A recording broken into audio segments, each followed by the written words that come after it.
Bonsoir à tous, bienvenue pour cette conférence de présentation des résultats semestriels du groupe Arcure. Nous allons passer une petite heure ensemble pour vous détailler les résultats semestriels qui ont été présentés ce matin. Je suis Franck Guéraud, président directeur général de la société. Je suis Virginie Grognanin, directrice financière d'Arcure. Bonsoir, je suis Jean-Gabriel Pointeau, directeur général délégué. Donc, vous pourrez poser toutes vos questions dans la questions-réponses de cette conférence et nous prendrons le temps à la fin d'y répondre. Donc en l'occurrence, c'est Marc qui va regrouper toutes les questions qui auront été posées et qui nous les posera directement. On essaiera d'amener autant de réponses que possible.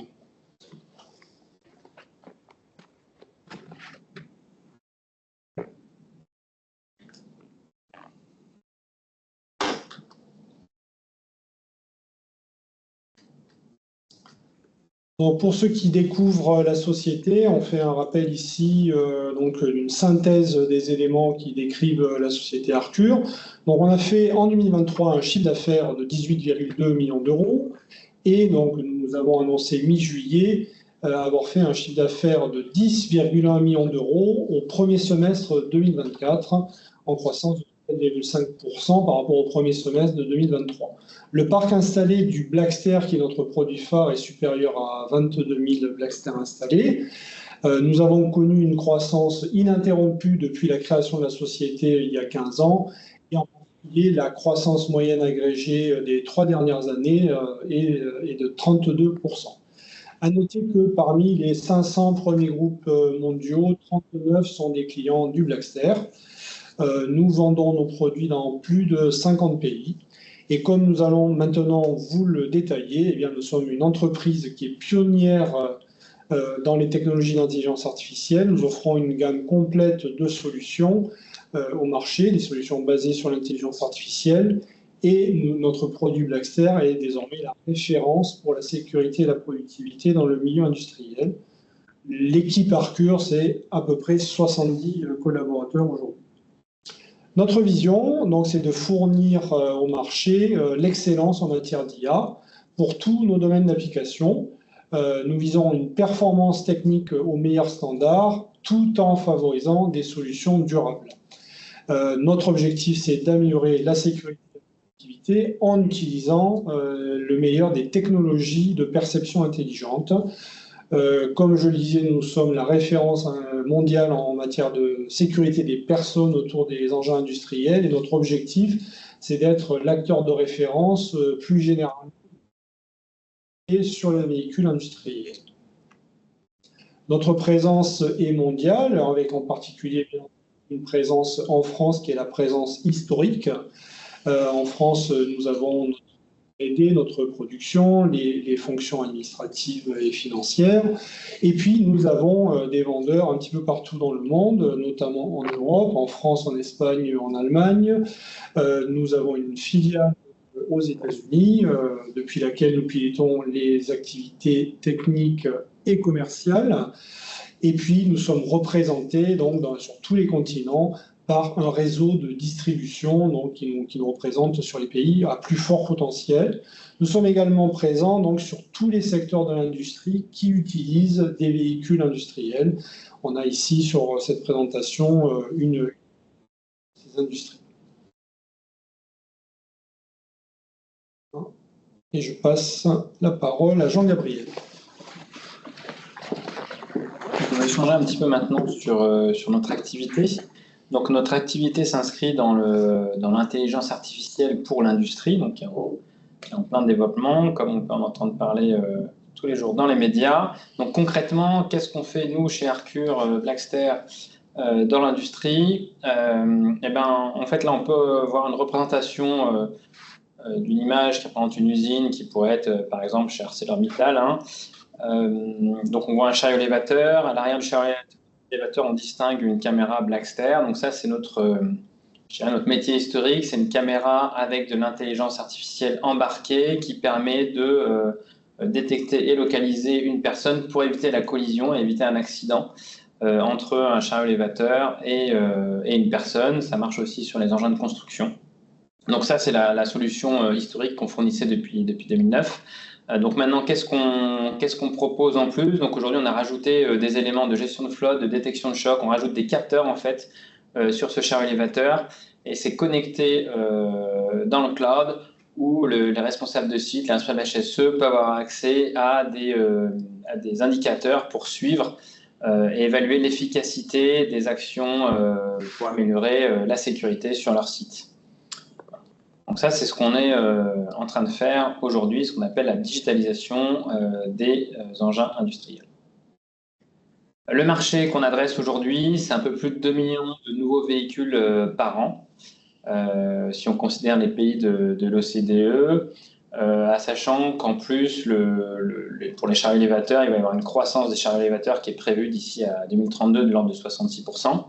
Et donc, sur ces un peu plus de 2 millions de véhicules neufs par an, à peine 0,5% sont équipés aujourd'hui de solutions telles que le Blackster. Donc, le taux de pénétration sur le marché est extrêmement faible. Donc, on est vraiment au début d'une histoire. Et on pense que d'ici la fin de la décennie, 10-20% des engins sont. Quelles sont les technologies qu'on propose? Donc, nous, on fait des technologies de perception intelligente. Perception avec les caméras et l'intelligence, on appréhende l'environnement autour des engins. Donc, pour cela, on maîtrise de la vision en général, 2D et 3D, de l'intelligence artificielle embarquée depuis 2009, et ce qu'on appelle l'IoT, l'Internet des objets, donc le fait que nos systèmes sont connectés dans le cloud. Quels sont nos avantages compétitifs sur l'intelligence artificielle spécifiquement? Donc, on a 2 avantages compétitifs notables sur l'IA. Donc, déjà, on a une base de données qui est unique. On fait de l'IA depuis 2009 sur des sites industriels. Donc, on dispose d'une base de données de ces sites industriels. On est présent sur 2000 sites industriels.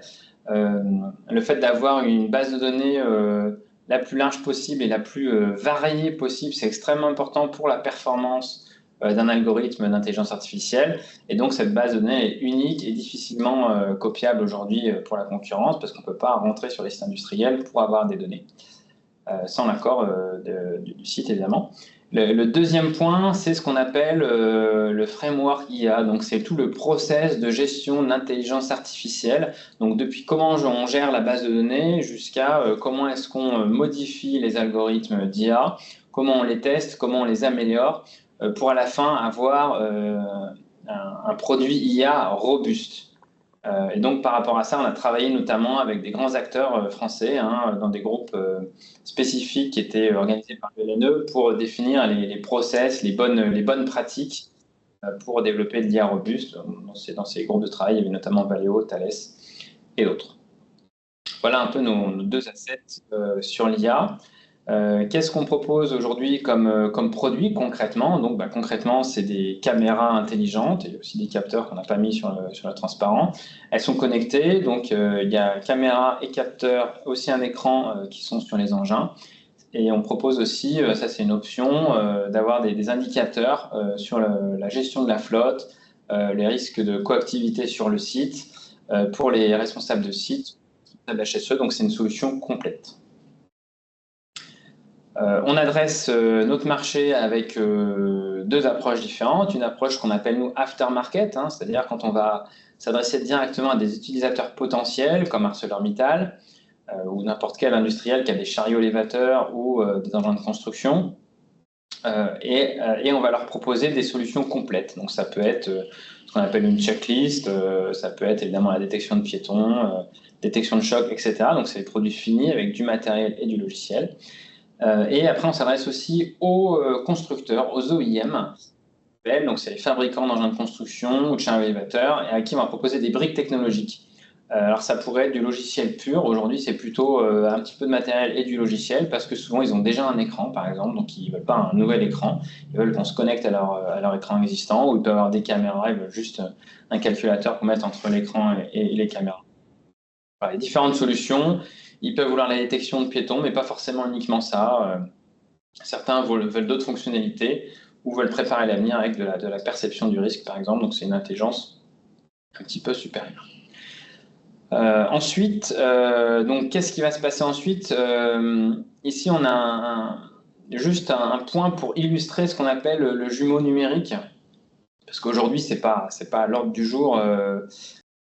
Actuellement, c'est pas un produit qu'on vend aujourd'hui, mais comme on a des chariots élévateurs qui circulent toute la journée avec des caméras sur les sites industriels, on pense que ça peut être un bon point d'entrée pour digitaliser et mettre à jour en temps réel des jumeaux numériques chez nos clients, pour les aider à améliorer la sécurité et la productivité avec l'aide de l'intelligence artificielle générative qu'on pourra appliquer ensuite sur ces modèles-là. Donc on pense que ça, c'est une voie de croissance qui pourrait nous aider à grandir à la fin de la décennie. Voilà, pour l'instant, on est vraiment au balbutiement de ce type de technologie, mais c'est pour partager avec vous l'idée du futur.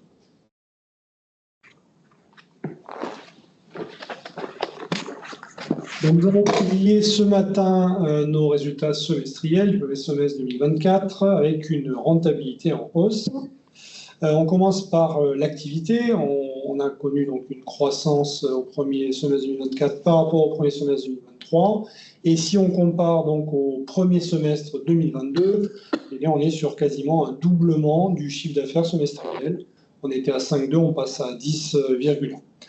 Pour l'objectif 2024, nous maintenons la guidance à 20 millions d'euros, comme nous l'avons déjà annoncé au mois de juillet. Concernant la répartition géographique, traditionnellement, la France reste assez forte dans le mix de distribution, avec 19% au premier semestre 2024. L'Amérique du Nord est à 21% et l'Allemagne est à Allemagne plus Autriche à 29%, portée notamment par l'activité OEM qui était assez intense au cours du semestre. On a les autres pays qui se développent, on aura l'occasion d'y revenir, en particulier le UK et l'Espagne. Nos canaux de distribution, donc pour ceux qui sont familiers avec la société, ils sont toujours les mêmes, au nombre de 3.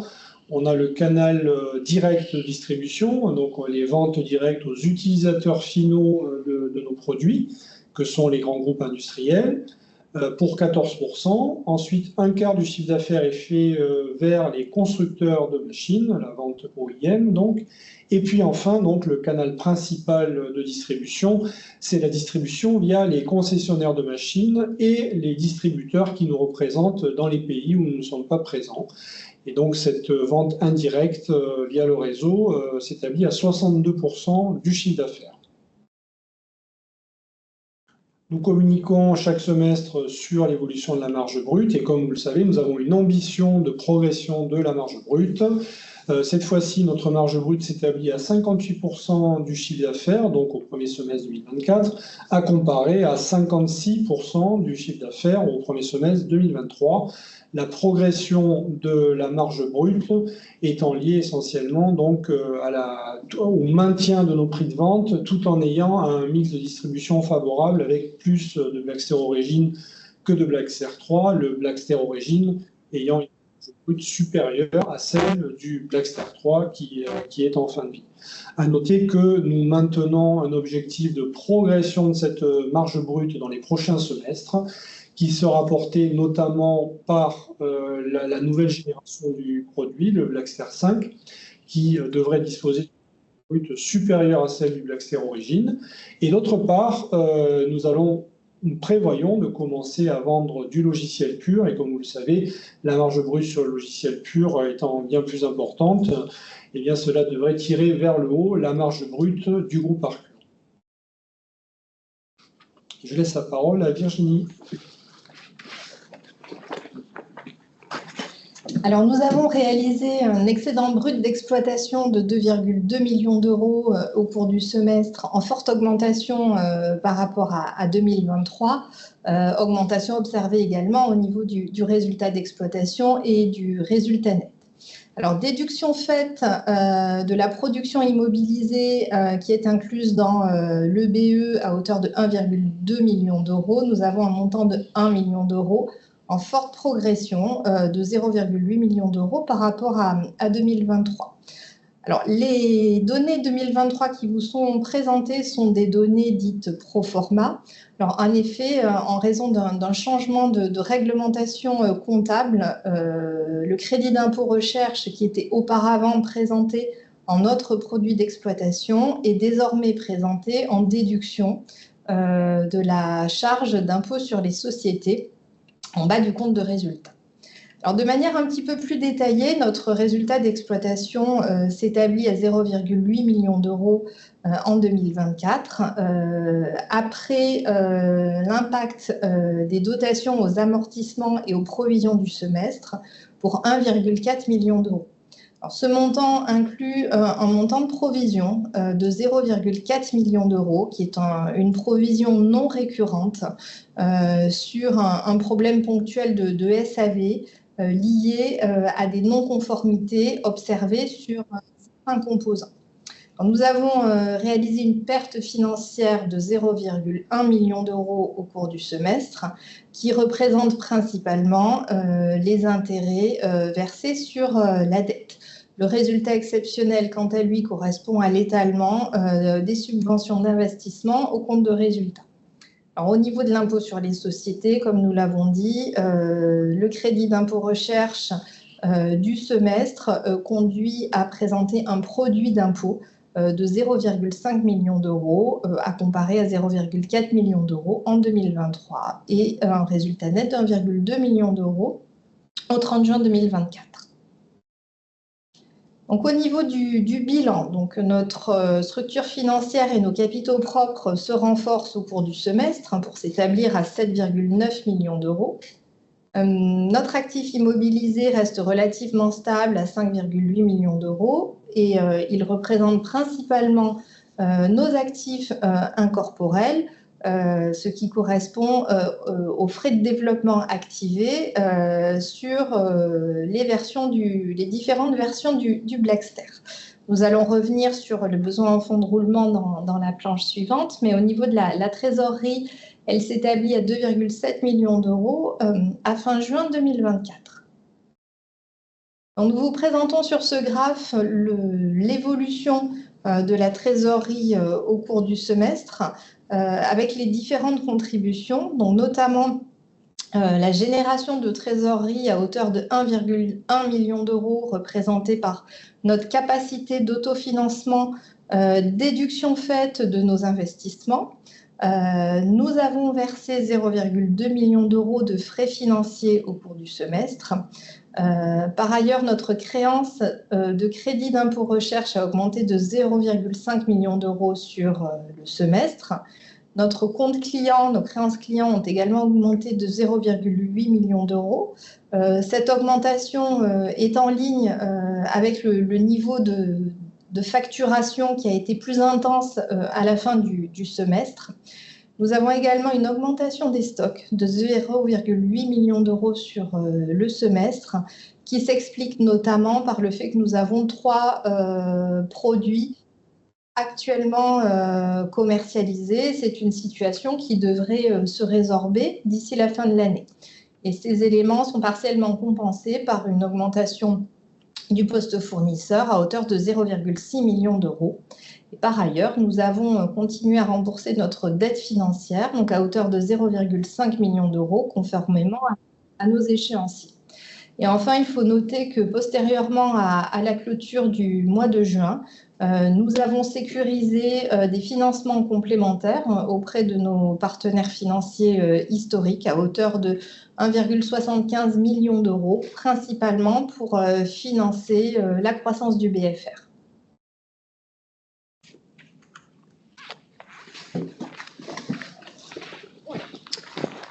Je vais partager maintenant quelques éléments de notre feuille de route stratégique. Donc un petit rappel historique, donc Arcure est une entreprise de croissance, on a toujours fait de la croissance depuis la création en 2009. On a fait une croissance assez forte ces dernières années avec 32% de croissance par an. Donc la trajectoire qu'on prévoit, c'est sur un marché, comme je l'ai présenté un peu plus tôt, avec un taux de pénétration aujourd'hui extrêmement faible, donc avec un potentiel de croissance qui est extrêmement important, d'autant que là on parle aussi d'un nombre de fonctionnalités qui va avoir tendance à développer avec l'IA dans les années à venir. Donc on est quand même dans un contexte pour les années qui viennent en croissance. Et donc dans ce cadre-là, en fait, on confirme notre guidance à au moins 20 millions d'euros pour l'année 2024. Actuellement, nous sommes en train de développer 2 axes stratégiques. Donc, il y a un axe, l'objectif, c'est d'accroître le revenu par client. C'est pour ça qu'on rajoute des fonctionnalités autour de notre solution historique pour vraiment proposer une offre à tiroir et une solution complète auprès de nos clients historiques et des clients qui s'équipent du Blackster. Et par ailleurs, on a un autre axe qui est évidemment l'élargissement de la base client donc dans les pays où on est présent. Donc c'est quoi? C'est conquérir de nouveaux grands comptes et déployer chez ces grands comptes sur un maximum de sites notre solution. Si on fait un point un peu plus stratégique maintenant en termes de positionnement, nos compétences clés aujourd'hui chez Arcure, c'est les algorithmes d'intelligence artificielle, on en fait depuis 2009. Le logiciel, évidemment, et le système, donc c'est la capacité à concevoir des systèmes avec du matériel et du logiciel. Avec ces compétences clés, on adresse notre marché par deux canaux essentiels. Un, l'aftermarket, qui vont être les ventes aux clients finaux et via les concessionnaires. On renforce notre offre de solutions connectées, donc des produits complètement finis et utilisables pour les installer sur les machines. Et ensuite, on peut les utiliser. Et ensuite, l'offre OEM, donc, qui s'adresse aux constructeurs de chars élévateurs ou aux constructeurs d'engins de construction, qui, eux, ont déjà des briques, ils ont déjà, par exemple, un écran, en général, dans leurs engins. Donc, ils ont uniquement besoin soit d'une caméra avec de l'intelligence dedans, soit, s'ils veulent aussi garder leur caméra, ça peut être un calculateur avec de l'intelligence. Et on pense que d'ici quelques années, certains auront aussi leur calculateur et voudront uniquement le logiciel. Donc, on apporte des briques technologiques. Aujourd'hui, la détection de piétons, évidemment, on a de plus en plus de demandes complémentaires de solutions pour l'avenir. Ici, on a une vision un peu plus large de notre vision stratégique, avec sur la gauche l'environnement dans lequel on évolue. Donc, c'est l'environnement de l'intelligence artificielle, un environnement extrêmement dynamique. D'une part, avec les algorithmes, on entend parler tous les jours, les algorithmes qui sont de plus en plus puissants. D'autre part, il y a aussi le matériel embarqué, les capacités de calcul qui sont en train d'exploser. Donc, ça veut dire qu'on va disposer d'une capacité de mettre de plus en plus d'intelligence sur les engins. Donc, on est vraiment au tout début d'une histoire. Et ensuite, il y a aussi l'appétence des industriels qui ont bien compris aujourd'hui les bénéfices potentiels pour améliorer la sécurité et la productivité sur leur site grâce à l'IA. Donc ça, c'est le contexte dynamique dans lequel on évolue. Donc évidemment, on est centré sur nos compétences IA, logiciels et systèmes. Au milieu, on est en train de digitaliser les engins, donc avec l'offre aftermarket et l'offre OEM, où l'objectif, c'est d'aider les constructeurs à réduire le temps de mise à disposition de ces nouvelles fonctionnalités sur les engins neufs qu'ils produisent. C'est la digitalisation des véhicules, c'est ce qu'on est en train de faire avec un taux de pénétration encore faible, un potentiel de croissance encore très important. Mais ce qu'on entrevoit pour la suite, c'est un relais de croissance, peut-être d'ici la fin de la décennie, avec la digitalisation des sites industriels. On voit qu'on est uniquement au début de l'histoire de l'IA, de la digitalisation.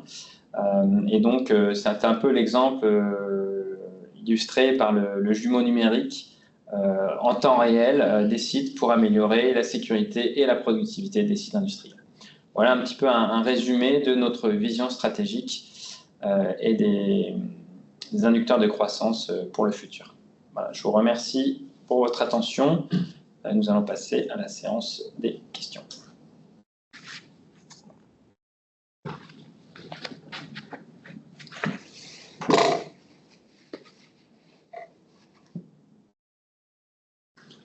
Merci. Je vous rappelle que vous pouvez vous poser toutes vos questions dans le module de questions-réponses de Teams. J'ai ouvert une conversation que vous pouvez compléter. On va commencer par des questions qui nous sont parvenues par mail ces derniers jours. Des questions sur la filiale américaine, la structuration, le développement de cette filiale, parce qu'il y avait un sujet sur les recrutements qui avait été évoqué déjà il y a quelques mois. Oui, donc la filiale, elle se développe au sens du revenu, du chiffre d'affaires, et sur le plan des recrutements, nous sommes toujours confrontés a des difficultés. Le marché reste tendu sur les États-Unis pour le recrutement. Et à ça s'ajoute le gap culturel entre un groupe français de culture européenne et la culture américaine sur le marché du travail, et dont on ne peut pas nier qu'elle est vraiment différente de la nôtre. Donc ça veut dire que concrètement, ça se traduit par un certain turnover des équipes commerciales, en l'occurrence, puisque les équipes techniques aux États-Unis, elles sont relativement stables. Et on a staffé correctement il y a maintenant plusieurs années. Les équipes commerciales, elles, on a une certaine volatilité liée notamment au dynamisme du marché du travail aux États-Unis, mais pas que, aussi au fait que nous avons des objectifs agressifs et un style de management qui n'est pas forcément toujours conforme avec la culture américaine. Donc, on progresse. On a recruté un nouveau directeur commercial qui est binational, biculturel, juste avant l'été. Et on a, bien entendu, ça concerne aussi le marché global, de fortes ambitions. Le marché américain, c'est aujourd'hui le marché unifié le plus important pour nous, avec aussi des acteurs OEM incontournables. Et donc, la marge de progression sur le marché des États-Unis est considérable. Et donc, nous souhaitons nous équiper encore mieux sur le plan commercial pour adresser ce marché. Nous allons sûrement tester aussi des nouvelles stratégies, peut-être avec certains distributeurs bien présents sur les territoires pour compléter notre présence à nous. Et puis, peut-être en diversifiant les profils recrutés également. Voilà, ça va être l'enjeu des prochains mois. Très bien. Alors, on a une question sur l'objectif de chiffre d'affaires et le second semestre. Est-ce que ce sont des perspectives qui sont revues à la baisse? Est-ce qu'il y a de nouveaux éléments? Oui, donc on va faire une réponse aussi claire que possible. Déjà, on rappelle que nous avons un carnet de commandes en général qui donne une visibilité de 6 semaines et pas plus. Donc c'est pour ça qu'aujourd'hui, mi-septembre, il n'est pas possible de prévoir avec précision le chiffre d'affaires du deuxième semestre. Nous maintenons la guidance à 20 millions d'euros. Donc ça, reste très clair. Nous maintenons aussi le fait que nous avons l'ambition et la capacité de faire plus que ça pour le semestre. Mais compte tenu justement du fait que le carnet de commandes a une plus courte vue, il est impossible aujourd'hui de dire si nous allons arriver à faire mieux que cette guidance à 20 millions. À ça s'ajoutent les éléments dont on a parlé tout à l'heure, c'est-à-dire que le contexte macroéconomique est incertain. Il y a les élections aux États-Unis, il y a des incertitudes politiques en Europe, une guerre aux portes de l'Europe, qui font que les investisseurs industriels, donc les groupes industriels qui sont nos clients, nous disent, même si ça ne se voit pas dans nos chiffres, mais eux, ils nous témoignent à l'oral que le contexte macroéconomique n'est pas des plus favorables. Voilà. Mais on ne le voit pas aujourd'hui concrètement dans le chiffre d'affaires. Voilà. Et on a un champ d'opportunités, parce qu'on évalue les opportunités avec les grands comptes utilisateurs notamment, qui est extrêmement, qui est très bien fourni, qui n'a jamais été aussi bien fourni. Donc c'est clair qu'on a, en termes de pipe d'opportunités, c'est assez large. Maintenant, tout dépend quand ces grands comptes appuient sur le bouton, en fait. C'est un petit peu ça la question. Mais c'est pour ça que nous, de toute façon, on entrevoit dans tous les cas de la croissance, parce que la croissance de la demande, elle est là. On a un taux de pénétration extrêmement faible. Le nombre de grands comptes qui souhaitent déployer ces solutions-là, il augmente de façon significative. Donc la tendance reste dynamique. Alors, pour compléter, il y a une question quand l'annonce de la signature d'un grand partenariat du type Arcelor, quand Arcelor, quand l'annonce d'un partenariat OEM, question qui revient souvent. Alors, pour l'annonce des partenariats, il y a plusieurs conditions pour annoncer les partenariats. Il y a une condition qui est qu'en général, on aime bien faire les annonces une fois que le business est sécurisé. Parce qu'il ne s'agit pas de donner envie à d'autres acteurs d'aller voir nos grands comptes clients. Et puis, il faut surtout aussi un accord de ces grands groupes-là. Et ça, c'est loin d'être si évident que ça. Alors pour les OEM, certains ne veulent pas communiquer de façon très claire. Ils nous disent qu'ils ne veulent pas communiquer leur nom parce qu'ils veulent garder pour eux le nom de leur fournisseur, aussi pour la même raison, parce qu'ils ne veulent pas que leurs concurrents aillent ensuite directement sache avec qui ils travaillent. Et pour les grands comptes, voilà, souvent, c'est une question de droit de communication qui n'est pas facile à obtenir. Enfin, en tout cas, nous, on attend d'avoir le droit officiel pour communiquer. Voilà, ça, c'est notre politique. Et après, on est plutôt discret pour conserver notre avantage commercial quand on en a un.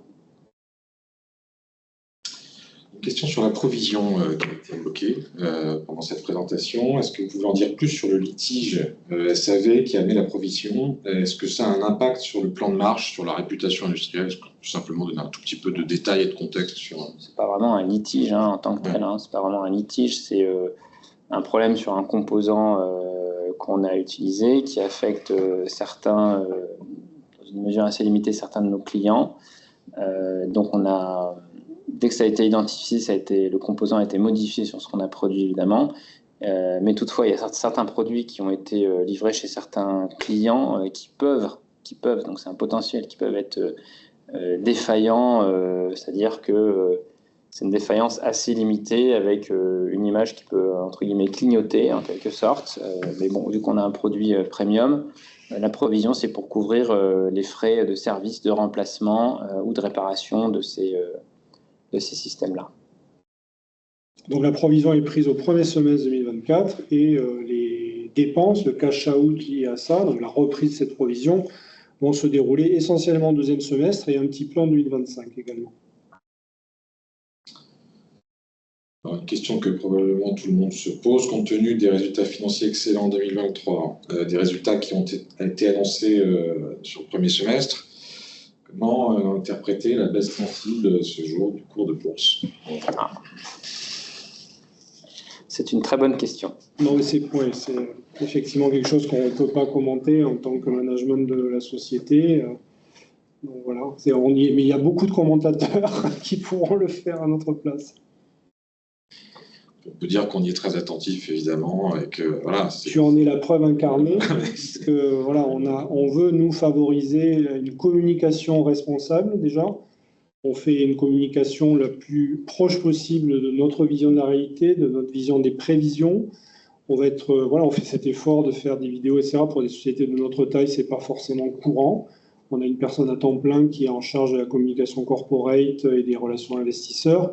Donc nous, de notre côté, ce qu'on peut faire, c'est donner le plus de transparence possible, le plus de visibilité possible compte tenu du contexte dans lequel on se trouve.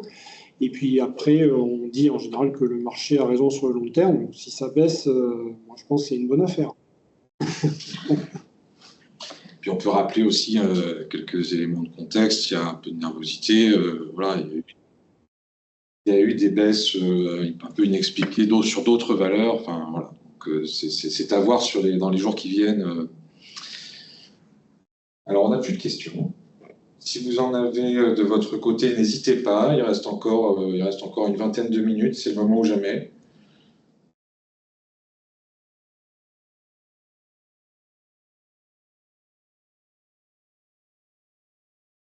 J'en profite pour rappeler à tout le monde que vous pouvez nous suivre sur les réseaux sociaux. Nous publions sur LinkedIn plusieurs fois par semaine, essentiellement sur notre activité produit et client et commercial, et sur X plutôt pour la relation investisseur en langue française en l'occurrence. Et donc c'est un des moyens à votre disposition pour suivre notre activité.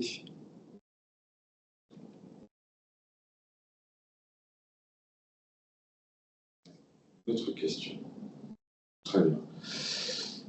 Merci pour la présentation d'abord. Combien d'années d'avance technologique possédez-vous par rapport à vos concurrents? On parle souvent du leadership technologique d'Arcure. Comment est-ce que vous l'évaluez? Qu'est-ce que ça porte comme enjeu en termes d'investissement, par exemple, pour le conserver? Combien d'années d'avance? C'est difficile, on ne sait pas exactement où en sont nos concurrents, on peut juger qu'avec ce qu'ils ont sur le marché. C'est difficile de répondre à cette question, je vais essayer d'y répondre quand même, enfin je ne vais pas pouvoir y répondre en année. Après, ce qui est clair, c'est qu'il y a la technologie et puis il y a la marque aussi. C'est-à-dire qu'aujourd'hui, on discute avec des OEM qui nous connaissent, la plupart des OEM les principaux acteurs connaissent nos produits, ils ne connaissent pas forcément nous directement, mais ils connaissent au moins nos produits, et du coup après quand on veut les rencontrer c'est quand même plus facile, et surtout certains d'entre eux aujourd'hui décident d'avancer et décident d'avancer plutôt avec nous parce qu'ils voient notre capacité d'innovation sur les années passées, et ils ont vu aussi la robustesse des produits. Et donc en discutant, ils comprennent les avantages compétitifs qu'on peut avoir, hein, qui sont cette fameuse base de données, cette expérience pour réaliser des algorithmes d'IA. Hein, c'est pas voilà, l'expérience, ça compte aussi pour faire de l'IA. Et puis aussi cette capacité à créer un nouveau produit, puisque le Blackster, la détection des piétons autour des engins, ça n'existait pas avant 2009. Hein, c'est quelque chose qui a été créé par Arcure. Donc si on a fait ce nouveau produit avec cette nouvelle technologie-là, on peut en faire d'autres. Et on a aussi des relations avec les utilisateurs finaux. Donc on a accès à la technologie, on a accès aux utilisateurs finaux. L'objectif, évidemment, c'est de continuer à pédaler, j'ai envie de dire. Pourquoi? Parce que l'IA avance très vite.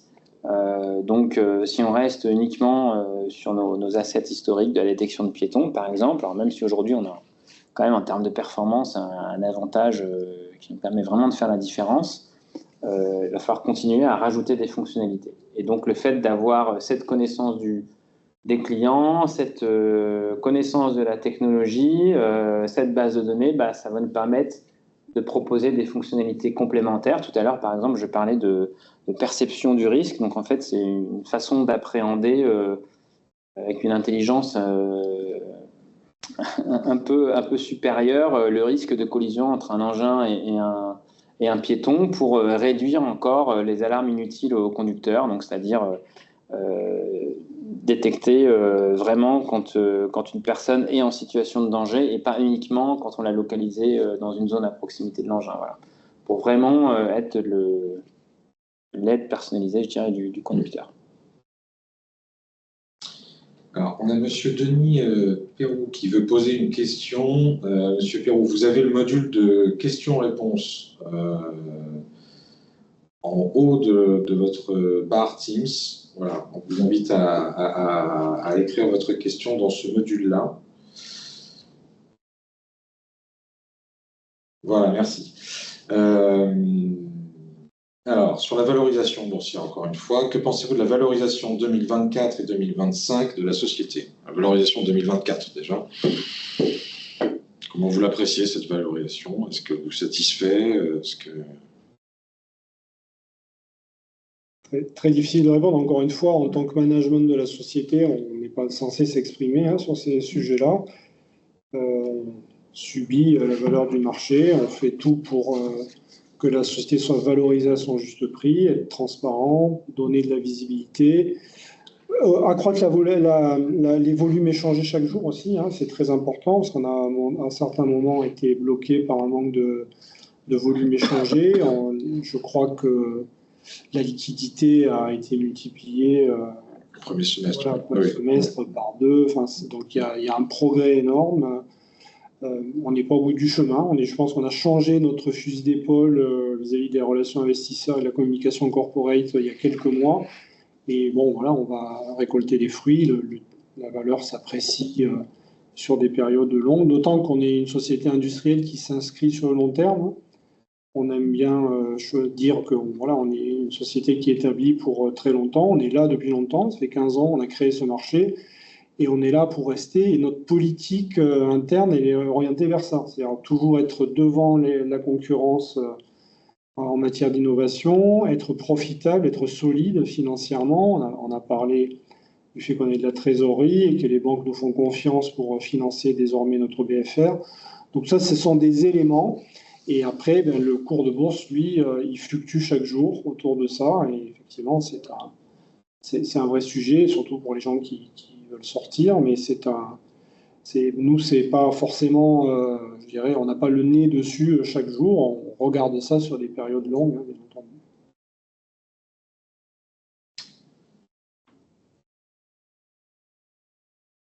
Alors, on n'a plus de questions. On va vous laisser peut-être quelques instants si quelqu'un a envie d'ajouter quelque chose.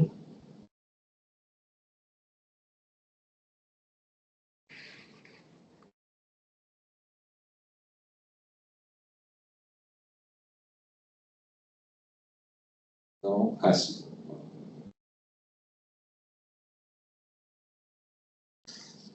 Alors, est-ce qu'il y a la possibilité d'un partenaire? Est-ce qu'on souhaite un partenaire pour accroître l'activité ou la diversifier?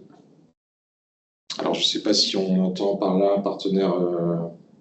Donc on a beaucoup de, on va essayer d'englober beaucoup de choses et je te laisserai compléter, Jean-Gabriel, mais on a beaucoup de discussions pour des partenariats industriels. En fait, c'est vraiment une partie majeure de notre activité, que ce soit au niveau commercial. On a recruté un responsable OIM il y a quelques mois et on est en train de recruter 2 responsables OIM supplémentaires, notamment basés aux États-Unis. Donc ces gens-là travaillent les partenariats avec des OIM. On travaille des partenariats plus larges également qui peuvent concerner la distribution, qui peuvent concerner le co-développement de certaines briques technologiques. Donc en fait, la partie partenariat, elle est très importante dans notre stratégie. C'est un petit peu nouveau. C'est pour ça que pour l'instant, ça n'est pas complètement déployé. Mais enfin, historiquement, on a Liber, on a SIC, on en a eu. Hein. Et ça va forcément peser de plus en plus dans notre activité et dans le chiffre d'affaires. Je ne sais pas si tu veux rajouter. Oui, donc effectivement, il y a des partenariats commerciaux, il peut y avoir aussi des partenariats de distribution qui peuvent être importants, qu'on peut déployer, et des partenariats industriels sur des développements de nouveaux produits. Donc ça, c'est des échanges qu'on a de plus en plus, soit avec des constructeurs, soit avec d'autres acteurs de notre écosystème, où on peut avoir des complémentarités. Pour soit adresser des OEM ou adresser des nouveaux produits potentiels. Voilà, donc c'est quelque chose qui prend du temps aussi, hein. Mais en tout cas, il y a de l'activité, il y a de l'intérêt. C'est très positif. On peut ajouter à ça d'ailleurs quelque chose qu'on dit à chaque semestre, mais c'est bien de le répéter. On a en permanence des discussions également avec des industriels qui s'intéressent à Arcure pour acquérir Arcure. Donc jusqu'ici, à l'évidence, ces discussions n'ont jamais abouti à une sortie de la cote et à une OPA, mais ce sont des discussions que nous avons sur une base permanente, parfois avec plusieurs en parallèle. Et donc voilà, on répète ça chaque semestre parce que bon voilà, ça fait partie de la vie des sociétés comme la nôtre qui sont assez dynamiques et qui grandissent vite. Et donc c'est aussi parfois ces partenariats qui commencent par une discussion M&A. Elles peuvent quand même si le M&A n'aboutit pas, parce qu'on a quand même des exigences de valo, ça peut quand même se transformer en partenariat industriel, de distribution, commercial. Voilà, c'est ça qui est intéressant aussi.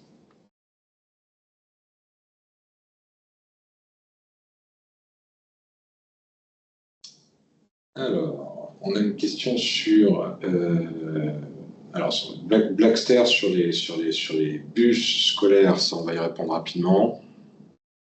Aujourd'hui, on adresse plutôt ce qu'on appelle le off-road et pas le on-road. Donc le on-road, c'est tout ce qui va sur la route, les voitures, les bus, etc. C'est un marché où il y a beaucoup de gros acteurs. Donc nous, aujourd'hui, on se concentre plutôt sur tout ce qui est industriel, engin de construction. Les exigences techniques sont assez différentes et la notion sur du on-road, la notion d'excellence opérationnelle, mais surtout de grand volume, est plus importante, donc on ne serait pas forcément les mieux placés pour faire ça. Sauf si on devait faire uniquement peut-être le software, mais pareil, notre avantage compétitif, il est moindre parce que pour faire un software pour du on-road, les bases de données sont disponibles. Bref, on est moins compétitif sur cet axe-là. Alors, cet investisseur pose la question des engins de travaux publics, c'est le cas et c'est même le marché historique de l'entreprise. Oui. Neuf, hein, voilà. Chargeuse. C'est le marché historique, mais voilà, c'est pas forcément. Alors on en fait toujours, hein, et on parle pas mal avec des constructeurs de ce secteur-là. Après, en termes de volume et de rapidité de déploiement, on voit que c'est plus rapide dans l'industrie Et sur les chariots, pourquoi? Parce qu'une flotte de 10 chariots ou de 50 chariots, ils s'en vendent quasiment tous les jours. Une vente de 50 engins de TP en un coup, voilà, c'est plus rare, quoi. Les engins de TP, ça se vend plutôt à quelques unités en général.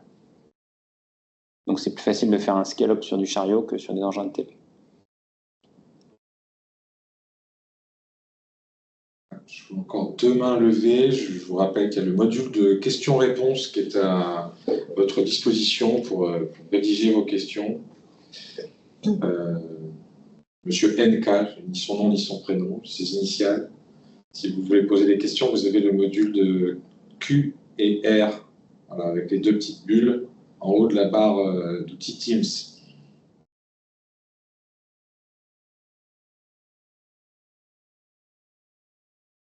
Bon, en attendant, je vais vous lire le commentaire de Monsieur Setin, voilà, qui vous dit qu'on sent que vous avez un discours plus valorisant pour le cours de bourse, qui vous félicite. Bravo. Voilà. Merci. Merci beaucoup.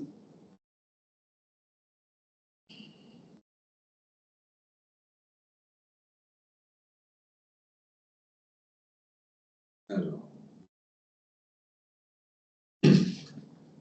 Bon, je crois que le flot s'est tari. Ah, voilà. Un petit point sur les stock options, de manière plus générale, sur les éléments dilutifs. Alors, il y a je crois qu'on publie, hein, on a une quantité d'options, hein, et on a aussi des plans de distribution d'actions gratuites pour les salariés, puisqu'on a une politique pour les motiver à rester sur le long terme dans la société et pour aligner leurs intérêts avec les intérêts des actionnaires également. Donc, on a cette politique-là. Alors, les chiffres exacts sont publiés dans nos comptes, hein, bien sûr, le nombre exact. Alors, je ne sais pas si vous avez Vous les aurez en détail dans le rapport qui sera publié demain et mis en ligne sur notre site. Donc, on vous détaille les mouvements, hein, sur les actions gratuites et le stock finalement en cours à la clôture, donc pour les actions gratuites, BSPCE, BSA. Voilà, mais c'est relativement marginal, hein, en quantité, hein, on n'a pas les quantités en tête. Ouais.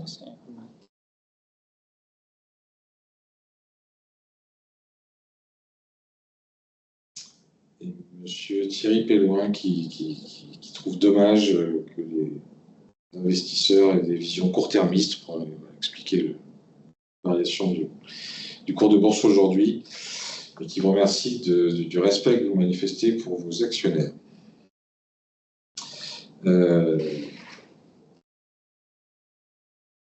Encore des félicitations et une communication très professionnelle qui dénote dans le milieu des petites capitalisations. Bah, merci pour tous les commentaires positifs qu'on a cette fois et puis qu'on a eu pour les fois d'avant. Ça nous encourage à continuer cette communication qu'on essaye aussi transparente que possible. Plus de questions? Je crois qu'on peut clôturer. Ok, bien on va clôturer cette conférence. Merci beaucoup pour votre présence, pour votre intérêt pour la société. Suivez-nous sur les réseaux sociaux. La publication du chiffre d'affaires de l'année sera mi-janvier. Donc, ça sera la prochaine conférence. Et puis, bien sûr, entre maintenant et mi-janvier, nous publierons probablement de nouveaux communiqués de presse pour l'actualité générale de la société. Merci beaucoup. Merci. Bonne fin de journée.